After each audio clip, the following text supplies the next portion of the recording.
Hi everyone, welcome to week 1 of college writing. My name is Tammy Stevenson. I'll be your instructor for these next 8 weeks. Um, you can call me Tammy if that's comfortable for you. Some people say Mrs. Stevenson or Professor, but Tammy is perfectly fine whenever we're interacting via email or in discussion boards. That's the perfectly fine way to address me. I want to do a couple things for this. I will do a video announcement every week that will sum up what is going on that week, assignments due, specifics and nuances about the assignments, because sometimes in the schedule it'll list something, but it needs we're still waiting for the course schedule to be updated. So if there's a change or deviation from that, it's small, but I'll let you know in that announcement for that week if there's going to be any kind of change to that. First, I'd like to go through. I'm going to click over here to a Word document. Just basics, and basically kind of takes us through the syllabus to get acquainted with the course. If you will look on, let's see, it is first about the reading on the first page of the syllabus. All the reading is in the course. You don't have to purchase a textbook or anything extra or go find anything. It's all electronic in the course. Something important to note is that you need to complete all the reading for that given week before you work on any assignments or interact with discussion boards. So make sure you do your reading first. Then let's go to page 2 when it talks about assignments. First, there's the discussion board, and you can read through that. I'm also going to send you a Word document that kind of does a summary of some of this, but always go back to the syllabus for some of the specifics. For the discussion board, note the times. Discussion board is Friday by 11:59 p.m. Central Time. That's Chicago time.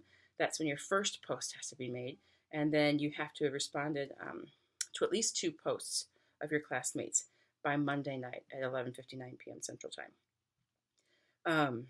They're based on participation and the quality of the response.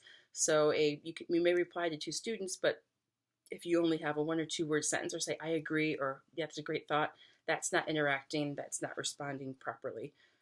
And there is a rubric for the discussion board that's attached that you'll see, and that's how grades are determined for the discussion board.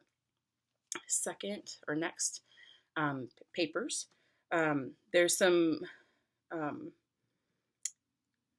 difference in information between the syllabus and the course schedule, so this is something that will be a little bit different.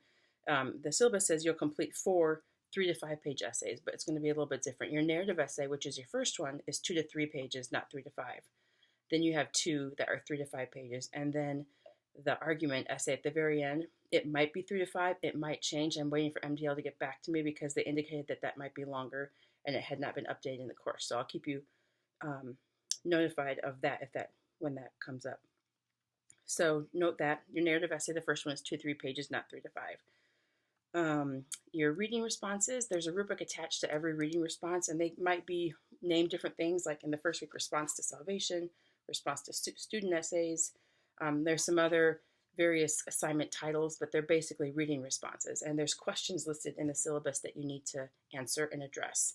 And those basically that's how you grade. How well do you answer those questions? How thoughtful are they? A couple sentences doesn't show that you are really having interaction and thought with the reading, with the responses. So while there's no page length requirement for reading responses, if it's a pretty brief answer, it's evident that there wasn't a whole lot of thought and effort put into that. So take note of that.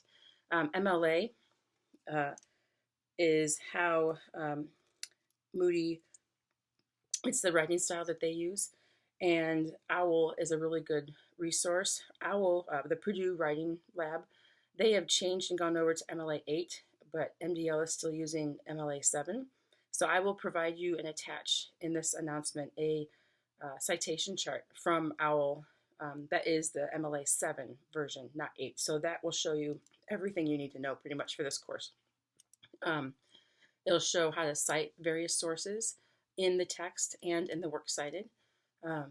And there's a lot of sources listed there for how to cite them. So anytime you use any outside source, the Bible, even the Bible, anytime you use any source or quote someone or something, or if you get an idea or a note or a reference from somewhere else, that has to be cited in the paper. So Anytime you do that, you'll need a works cited page at the end of your essay.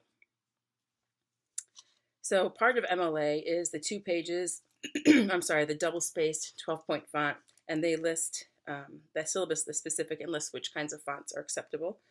Double-spaced, typically 1-inch page margins for everything, and unless I specify otherwise, everything needs to be submitted this way. The reading responses, all the drafts, your discussion board posts do not, but reading responses, drafts of papers, everything else, it's just good to get into that practice and do that as consistently as possible. So make sure that everything you submit aside from discussion board follows that MLA writing style. If you have questions about any of that, get in contact with me. Next, MDL's late policy. This is from the student handbook. Every day something is late, it's a 5% deduction. And if it's 7 days or more late, then it does not, it receives a 0. Discussion boards, because of the nature of them and the time constraints that we have with the discussion boards for each week, if you are late in your initial post, you will not receive credit for that. If you respond to, if you post but it's late, but you do respond to other posts on time, you can get half credit. So it's very essential to treat the discussion board as the virtual classroom. This is where you really get to interact with other students and get to know them. There's about, as of right now, 10 students in this course, so it's a great smaller group to be able to for everyone to get to know each other.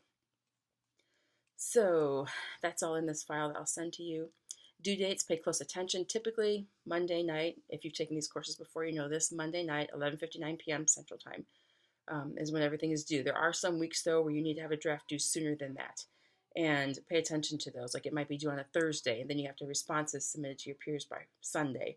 So pay attention to those dates, because every once in a while they're going to change. And then rubrics. The majority of your assignments will have rubrics. Some of them, there's a handful of them that will not. Most of, like reading responses and some of these other things are all 10-point assignments. The essays are, final drafts of the essays are substantially larger, 100, and I think one of them is 200. So, but all the other ones are typically 10 points, but I created rubrics for almost all of them. So you can look at the rubric, you'll be able to see it and how things are scored before you submit your assignment, so that you can look at that and you will know exactly whether or not you're going to meet the expectations for that. So there's that. And now on to week 1. Your reading is listed for what you need to read through. And then for your first assignment, it's a reading response. You respond to salvation. You read the Hughes salvation essay and answer. There's 5 questions. Answer those questions. And then you have another response, reading response for the 3 student essays. And for each essay, answer these 4 questions. So for Haley's essay, you answer 4 questions. For Kristen's essay, you answer 4 questions. Then you're going to start working on your narrative essay. You're going to brainstorm the topic, and the OWL Writing Lab shows you how to do an idea map, which is bubbles with words in it. You start with your main idea, and then you branch off from there for different topics, and a list. Be sure to follow the format of that list specifically. You list the things, the items, and the topics, and then you list other information below them about each of those topics. So it's not just a list of topics. There's more to it than that with the list one. So, and you can attach, I need a picture of your brain, unless you do it in Word. You can also do it on paper, write it on paper, and then you just need to take a picture of it and attach it as a JPEG to your assignment, or you can insert it into the Word doc. So either way, but I need to see the drawing or the graphic of your idea map. And then free writing. This is one there's no rubric for. This is look at your idea map, your idea list, which of those ideas appeals to you, and then just free write. Take 3 minutes and just write nonstop. Don't correct, don't do anything, just write. And then you're going to work on your thesis. And there's info. I'll include a link in the announcement for OWL and how it goes about suggesting that you work on thesis statements. It has to be a concise, direct statement, and it basically says, this is the idea, this is the topic, this is my almost argument, this is what I'm going to prove in this essay. That needs to be very specific and succinct. They say 2 sentences here, but typically a thesis is 1 concise sentence that declares the entire intent of the entire essay. And in this one, it is okay to use first person, which is I. And the other essays, they will need to be in third person. You remove I, me, and then second person words, you, your. Those are all removed. But in this first one, it's okay to use I because it's about your personal faith story. Also, go to the class introduction page and introduce yourself. Give us some info about yourself. And then your first discussion board. Using sensory details, describe a favorite place in your hometown. You want the ideas, it can just be a short paragraph. The idea is to help the rest of us see, feel, taste, smell this place that you're talking about. But the tricky part on this is to not go overboard on descriptive words. You don't need 3 adjectives to describe the word building. 1 will suffice, but use it well. So don't go overboard on descriptions, but do offer descriptions for that. I believe that is it for this first week. If I think of something else, I will type it up in the announcement and include any other links that you might need. Looking forward to this 8 weeks, and I hope you all have a great week and enjoy the course.